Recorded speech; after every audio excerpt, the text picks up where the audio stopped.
Muy buenos días, mi nombre es Melissa Obregón Mercado, estudiante de licenciatura en pedagogía infantil en la UNAD, y el día de hoy estaremos leyendo un cuento llamado La locomotora Rosita. Antes que todo vamos a empezar a activarnos con una canción infantil, El trenecito.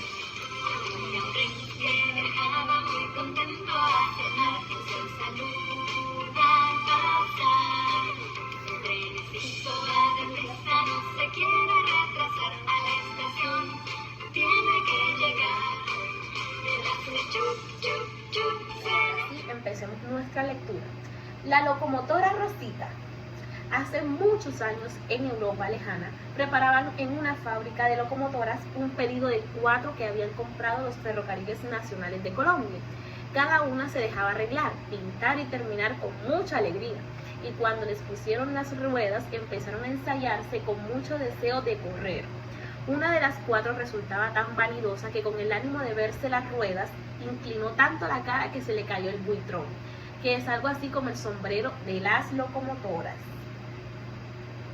Los expertos en fabricar trenes se fijaron en esta y se divirtieron mucho cuando les pareció que se reía al apretar algunas tuercas, o siguiendo la fiesta resolvieron bautizar poniéndole el nombre gracioso de Rosita. Llegó el día en que se terminó el trabajo. La fábrica debía empacar las 4 locomotoras que viajarían a Colombia. Fueron acercando madera y puntillas y poco a poco las iban encerrando entre 4 paredes de leña. Rosita sentía, al igual que sus hermanas, tristeza y amargura. La angustia la hacía llorar, solamente las que se quedaban en la fábrica mostraban caras alegres a pesar de estar muy cerca la hora de las despedidas. Allí se oían frases como estas: sean fuertes, que este es nuestro destino. No olviden de que deben comer mucho carbón, porque de lo contrario quedarán quietas. Ojalá que el aceite sea abundante para que no se oxide. Encerradas las 4 hermanas, vino un gran camión y las llevó hasta el mar, donde un barco inmenso las recibió. La travesía era larga, pasarían 2 meses hasta llegar a su destino, y estaba previsto que no saldrían de sus cárceles sino al final del viaje. En el mar el calor era sofocante, apenas podían hablar entre ellas con mucha dificultad y lamentarse de esos días tan aburridos y duros. Rosita, por estar llorando más de la cuenta, se oxidó en muchas partes de su cuerpo y las ruedas se ponían cada vez más duras. Las otras 3 aceptaron con mayor resignación esta prueba que les presentaba su destino. Una noche, casi a punto de finalizar la travesía, el mar furioso aumentó la fuerza de sus olas y empezó a mover el barco de un lado a otro, con lo cual consiguió que las 4 hermanitas se fueran de lado y cayeran sobre las ruedas izquierdas. A Rosita se le zafaron y una de ellas le golpeó duramente la cabeza. Inconsciente, la locomotora no supo más de su vida hasta llegar a Barranquilla, puerto sobre el océano Atlántico que daba la bienvenida a las nuevas máquinas. Unos hombres muy altos y musculados, con la ayuda de máquinas, sacaron del barco a las locomotoras y estas de nuevo fueron cargadas en camiones que las transportaban hasta Bogotá.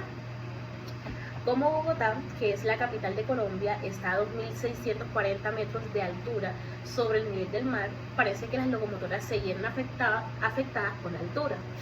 Los primeros ensayos hechos en los ferrocarriles nacionales obligaron a los técnicos a quejarse de la calidad de las locomotoras. Son muy lentas, comentaban algunos señores, tienen las ruedas flojas, comen demasiado carbón y no parecen resistentes. Y como si fuera poco, dijo otro, al tiempo que señalaba a Rosita: aquel está en tal mal estado que debemos reclamar a la fábrica. Rosita se sintió avergonzada y con el ánimo de mejorar su impresión hacía todo lo posible por recuperarse. Sin embargo, no podía lograrlo. Los ingenieros decepcionados escribieron a la fábrica y pidieron el cambio de Rosita. Rosita, aterrada al saber que podían regresarla a la fábrica, lo que significaba su destrucción y muerte, hizo tantos esfuerzos que consiguió mover las ruedas, endurecer su cuerpo y recibir con mucha comodidad al maquinista, quien se sintió muy a gusto sobre el lomo de ella. Qué sorpresa para todos cuando pudo andar por primera vez. Por varias semanas estuvo Rosita en recuperación, permanentemente asistida y vigilada por los técnicos. Y aunque resultaba muy costosa su comida y muy bajo el rendimiento, era asombroso ver cómo esta locomotora, que se iba a devolver por mala calidad, hacía gracias y se desarrollaba sobre los rieles de tramos para ensayo. Y así se llegó el día en que Rosita se le asignó el trayecto. Estaba destinada a la línea Bogotá-Girardot, tendría que pasar por Fontibón y Facatativá y luego subir hasta Zipacón hasta después deslizarse a Anolaima, Cachipay y San Javier, recorriendo los climas cálidos de Tocaima y Apuló hasta llegar a Girardot.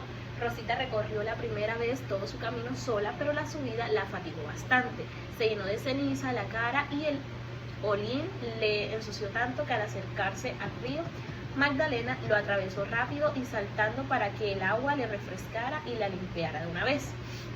Así vinieron otra y otra vez y Rosita tomó vagones y empezó a llevar pasajeros. Se familiarizó con sus estaciones y paradas, disfrutando muchísimo de las vistas de la gente que se acercaba para ver pasar el tren. El chuchú de este tren transportado por Rosita era el más sonoro, y a la vuelta de cada esquina, antes de llegar a la estación, Rosita se anunciaba con su chuchú para hacer salir a todos los vendedores con sus mercancías, frutas, arepas, huevos y alimentos de muchas clases. Los pasajeros se aprontaban a comprar y a comer con gusto. Cuando llovía, Rosita se resbalaba sobre la carrilera y producía otros ruidos para alegrar a la gente. Se dirigía aquel tren que llevaba a Rosita llegó a convertirse en el más alegre. Qué locomotora tan apropiada para sacar provecho de la vida. Se fijaba mucho en todo, en los cambios de vegetación, en tierra fría, en los páramos y en tierra caliente, en cómo es de agradable el olor de los vegetales que crecen en la zona cafetera.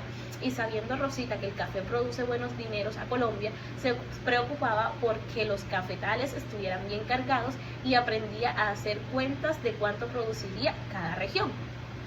El regreso de Girardot lo inició Rosita con mucho ánimo, no sin recordar lo dura que resultaba la subida y la pesada carga que le acomodaban.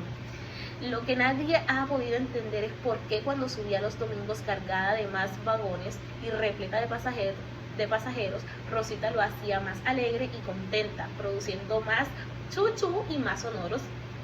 Como quería Rosita a los niños, siempre los saludaba y procuraba ajustar su paso para que todos alcanzaran a verlas. En los pueblos por donde el tren suele hacer su recorrido, los pequeñitos al escuchar el ruido salían a su encuentro y con pañuelos o trapos agitados por sus manos formaban el más preciado regalo para Rosita. ¡Adiós, adiós, adiós!, exclamaban todos, y la locomotora agilizaba su paso, le daba elegancia a sus ruedas y lanzaba un chuchu de salud. Nada importaban los kilos o toneladas de exceso que debía cargar el tren los domingos, pues en cambio estaban todas las caras infantiles haciéndole calles de honor a nuestra amiguita. Por todos los niños debían ir a la escuela y entre semana no podían salir a saludar el tren.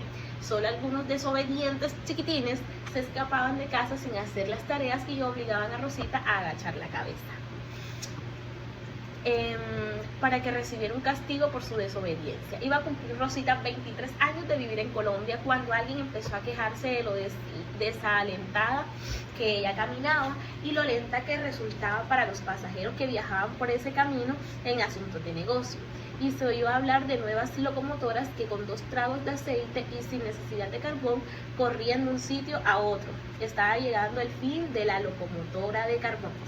Los nervios de nuestra amiguita la hicieron más despaciosa, parecía que sufriera de reumatismo, se hizo entonces necesario retirarla de la zona. En analogía de los amiguitos de Rosita empezaron a extrañarla y hasta los vendedores de arepa. Pollos y frutas dejaron de salir a la estación del tren. Mientras tanto, en los ferrocarriles nacionales empezaron a arrumar a todas las viejas locomotoras que ya habían sido reemplazadas por las nuevas. Y en un gran potrero la iban echando como si estuviesen muertas. Ellas poco o nada se decían y sus ojos fijos en el cielo esperaban un milagro. Pasaron muchos días, muchos meses y muchos años y no llegaba ninguna respuesta del cielo. Los técnicos de los ferrocarriles encontraban que las ruedas, las tuercas y muchas otras piezas de nuestras ancianas locomotoras podían servir para el mantenimiento de las locomotoras jovencitas y cruelmente desposeían a aquellas. Algunas se sentían en el brutal arranque de sus piernas y pesadamente caían a un lado. Quedaban paralizadas de por vida. Un Viernes Santo, el señor presidente ofreció a los colombianos un nuevo medio de transporte entre Tunja y Bucaramanga y una nueva carrilera empezó a construirse. Se adoptaron viejos vagones y cuando estaba todo preparado tuvieron la idea de comprar las locomotoras diésel muy modernas y pidieron a las fábricas los nuevos precios de esta. ¡Qué horror!, exclamó el presidente al enterarse de los precios y agregó: nuestro país no puede comprar estas máquinas tan caras, será necesario actuar con rapidez, pues debo cumplir mi promesa. Nadie encontraba una respuesta que alegrara al presidente, hasta que un técnico anciano muy experto recordó las viejas locomotoras de carbón. Rápidamente las recogieron a todas y entre ellas a Rosita. Qué alegría sintieron todas ante el pensamiento de considerarlas útiles. En pocos días fueron de nuevo encarriladas y a Tunja viajaron una mañana. Rosita volvió a vivir sus mejores tiempos, el olor de la vegetación la embriagaba y los paisajes la hicieron renacer. Pasaron varios días antes de hacer el recorrido, pero pronto los niños escucharon su chuchú de Rosita, salieron a saludarla, batiendo sus manecitas, y nuestra amiguita vivió de nuevo como si